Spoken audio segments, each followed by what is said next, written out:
Macon County election coverage now. While your vote in the presidential primary remains secret, some personal information about you will not. Political parties and anyone with access to the internet can look up information about every registered voter.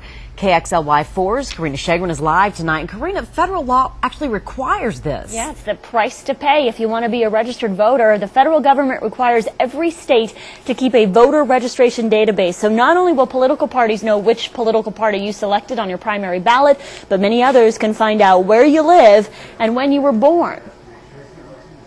What's your first name? One after another. Were you born June 24th, 1945? Unfortunately, yes. We surprised voters in downtown Spokane with their personal information. Were you born July 28th, 1968? Do you live at E16? Mm-hmm. How do you feel having your personal information on the voter registration database?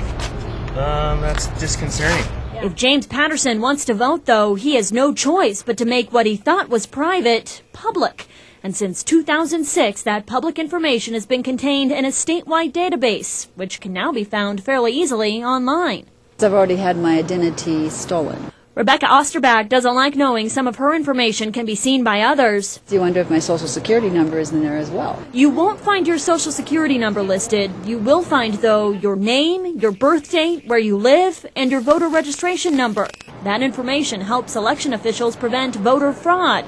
In fact, the database has already caught thousands of duplicate registrations. We certainly need to do that, don't we? Knowing that, Thomas Stieritz is fine having his personal information made public, though Patterson believes the state needs to look for an alternative. No, I don't think that should be out there, especially with all the identity thefts going on these days.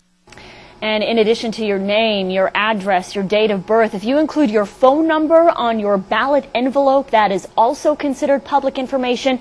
So is the signature on your ballot information. So anybody can go to the elections office, ask to see your ballot envelope, look at your signature, and even make copies of your signature. Right now, though, state auditors across the state have proposed legislation. The state legislature is actually considering this right now to make improvements or try to protect your signature further. Live in the newsroom, Karina Shagren, KXLY4.